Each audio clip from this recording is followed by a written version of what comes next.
అనగనగా ఒక చిన్న గ్రామం. ఆ ఊరి పేరు వెంకటాపురం. ఆ గ్రామంలో శేఖర్ 48, అతని భార్య లక్ష్మి 44 ఎంతో అన్యోన్యంగా జీవించేవారు. శేఖర్ కి గ్రామంలో మంచి పేరు ఉండేది. చదువుకున్న వ్యక్తి కావడంతో ఇంట్లోనే పిల్లలకు ట్యూషన్లు చెప్పేవాడు. వాళ్లకి ఒక్కగానొక్క కొడుకు అరవింద్ 27. అరవింద్ సమీపంలోని నగరంలో ఒక ప్రైవేట్ కంపెనీలో ఉద్యోగం చేసేవాడు. ఒకరోజు లక్ష్మి తన భర్తతో, మన అబ్బాయికి పెళ్లి చేయాల్సిన సమయం వచ్చింది. మంచి అమ్మాయి దొరికితే బాగుంటుంది అంది.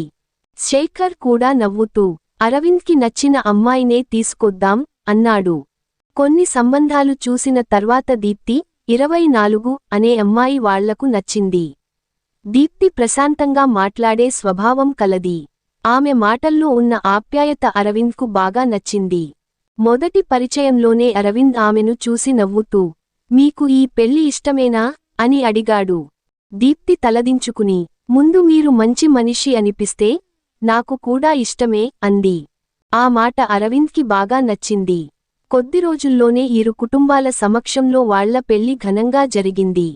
పెళ్లి తర్వాత దీప్తి వెంకటాపురంలోని కొత్త ఇంటికి వచ్చింది. మొదట్లో ఆమెకు కొంచెం బెరుకు ఉండేది. కానీ లక్ష్మి ఎంతో ప్రేమగా చూసుకోవడంతో ఆ భయం త్వరగానే పోయింది. అరవింద్ కూడా భార్యను ఎంతో జాగ్రత్తగా చూసుకునేవాడు. సాయంత్రం ఇంటికి వచ్చిన వెంటనే, ఈరోజు ఎలా గడిచింది అని అడిగేవాడు. దీప్తి చిరునవ్వుతో, మీరు ఇంటికి వచ్చిన తర్వాతే రోజు పూర్తయినట్టు అనిపిస్తుంది అనేది.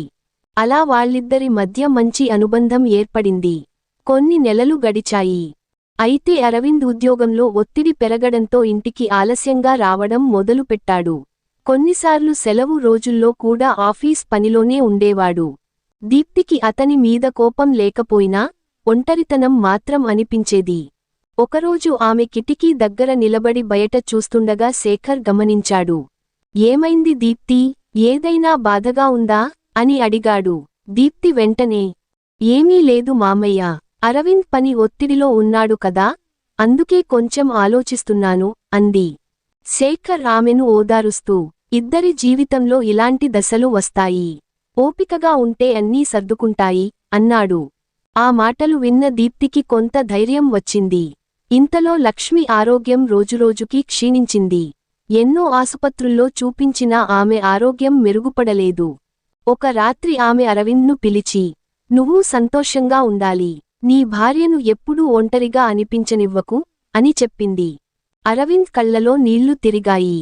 అమ్మా, నువ్వేం మాట్లాడుతున్నావు అన్నాడు. లక్ష్మి మాత్రం చిన్నగా నవ్వింది. కొద్ది రోజుల తర్వాత ఆమె కన్నుమూసింది. ఇల్లు మొత్తం ఒక్కసారిగా నిశ్శబ్దంగా మారిపోయింది. శేఖర్ భార్యను కోల్పోయిన బాధలో మునిగిపోయాడు.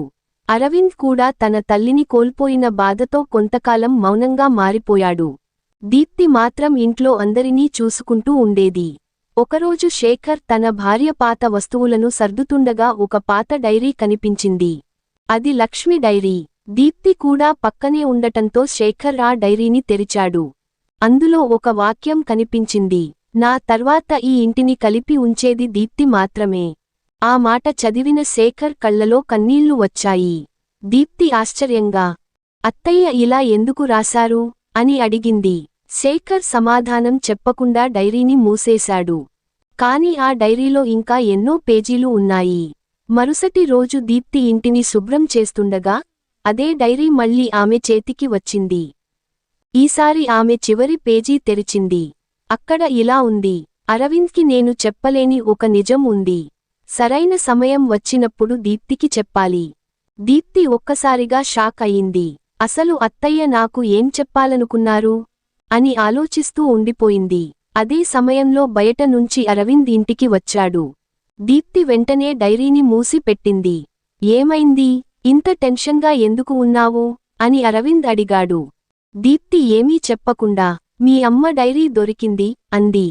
అరవింద్ ముఖం ఒక్కసారిగా మారిపోయింది. ఆ డైరీ నీకు ఎక్కడ దొరికింది?